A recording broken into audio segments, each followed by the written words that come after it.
ninkeedii ayay uga tagtay wiil iyada ka yar 8 sanadood dartiis ilmaheedii ayay uga fogaatay si ay ula noolaato gacaliyaheedan cusub ninkeedii ayaa u sheegay in nafsi haleeli doono qadartuna ka argoosan doonto balse hadalkiisii dhag jilaq uma aysan siin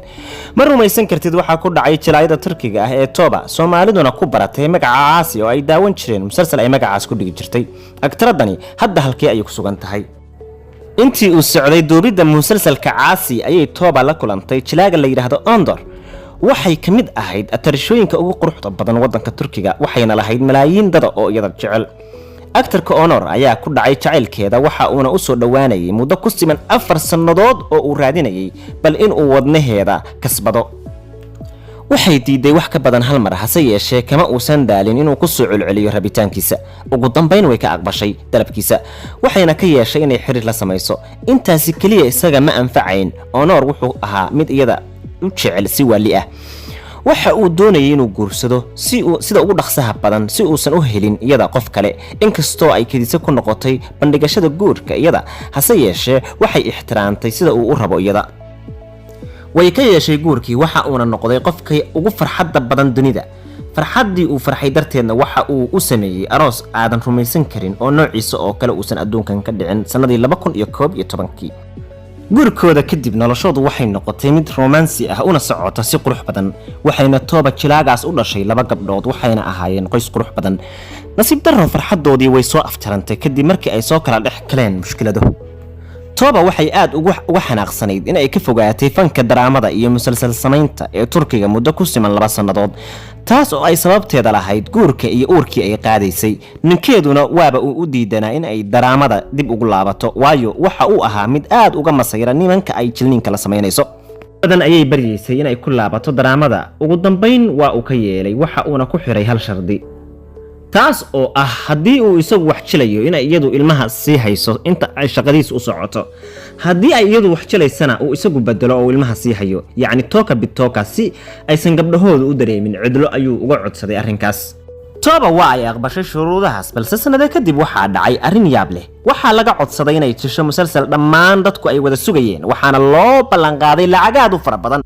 balse mushkilada ay waxay ka taagneed in ninkeedu markaas ku maqnaa isagu shaqo oo musalsalo iyo wax jilayay iyaduna ay aad ugu baahnayd in ay musalsalkan jisho ugu dambeyn waxay go'aansatay in ay aado musalsalkii oo ay soo jisho khilaaftana amarkii ninkeeda markii uu ogaaday ninkeedu waxa dhacay ayay aad u murmeen si aad u daran oo cunfi ku jiro waxayna noqotay Toba mid aad u neceb una karaasatay ninkeeda waxayna samaysay arrin aad u naxdin badan sida ay saxaafadu xaqiijisay waxay ninkeeda ku khiyaanaysay in ay xiriir la samaysay nin ganacsado ah oo la yiraahdo Omot markii uu ninkeedu ogaaday khiyaanadaasna waxa ku dhacay argagax waxa burburay dhammaan dareemihiisii oo dhan maadaama uu aad u jeclaa iyada waxa uuna go'aansaday inuu iska furo inta uu san furinna waxa uu u sheegay in nafsigiisu haleeli doono maalin kamida maalmaha waxaase yaab leh in ay Toba wax dambi ah aysan ka dareemeyn wixii ay fashay xiriirka ay leedahay ninkii ganacsadaha ahaana waxa uu ahaa mid sii socda iyagoo aan isguursan waxa uu ahaa xiriir ku dhisan si sharci darro ah aad ay u jeclay Toba ninkan inkasta oo uu iyada ka yaraa 8 sanadood waxay ka tagtay gabdhaheedii waxayna uga tagtay hooyadeed si ay iyadu u koriso si ay ugu noolaato guriga gacaliyaheeda waa ninka ganacsadaha ah calaaqada sharci darrada ahna waxa uu caragelay hooyadeed waa ayna ku murmeen tira ka dhowr jeer balse Toba way diiday inay xiriirka u jarto gacaliyaheedan ilaa ay ka dhacday musiibo aan la filanaynin waxa kadiisa ku noqotay Toba in ninkan xiriir hoose u lahaa haweeney kale oo iyada uu ku khiyaameynay hore loo yiri xada waa la xada dilaana waa la dilay wuxuu ku khiyaamay atarisho kale oo caan ah Tobana ka yarsanado waxay kala dooday haweeneydan uu ku khiyaameynay wuuna u qirtay ugu dambeeyna waa uu ka tagay oo hin iyo baroor ay qabsatay iyadoo oo yaqiinsatay in ay tahay masiibadani ciqaab uga timid samada ayna sababsatay waxa ku dhacay oo dhanna waa sababtii ay u khiyaamaysay ninkeedii daacadda u ahaa dadkana ugu jeclaa ee hore arrinkeediina waa uu sii xumaaday markii ninkeedu uu ku furay maxkamad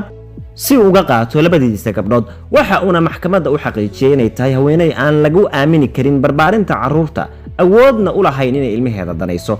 sumcadeedii ayaa xumaatay waxaana caddaatay wejiga quruxda badnaa ee aad u maraynaysay wax dambi ah inuusan weligiis gelin inuu ahaa si ka duwan sidii laga aaminsanaa. Toba waxay gashay murugaad u dheer waxayna ogaatay wax walba inay khasaarisay, sidaas darteed waxa ay aaday oo u cudur daaratay ninkeedii hore, isaguna waxa uu ka diiday xitaa inuu la kulmo marnaba. aad ayay u bariday si ay u aragto gabdhaheeda waxayna ku dhaaratay inay wax badan ka baratay khaladkeedii hore. Markaas ayuu odaygeedii hore ka naxay oo u ogolaaday inay aragto gabadhaheeda, waxayna aadaan gurigeeda waqtiyada fasaxa usbuuca iyo xagaaga. haddana Toba waxay ku soo laabatay shaashadaha daraamada Turkiga, laakiin waxay danaysaa in ay marka ay wax jilayso ay iska ilaaliso wax kasta oo gabdhaheedu ceeb u arkayaan. waxaan rajaynayaa in gabdhahaygu igu faanaan mar walba ayna dareemaan farxad markastoo ay daawanayaan jilniinkayga. jacaylka iyo ballan oofintu waa sida ubaxa quruxda badan oo kale, khiyaanaduna waa kabaha ku tunta ee burburiya ubaxaas.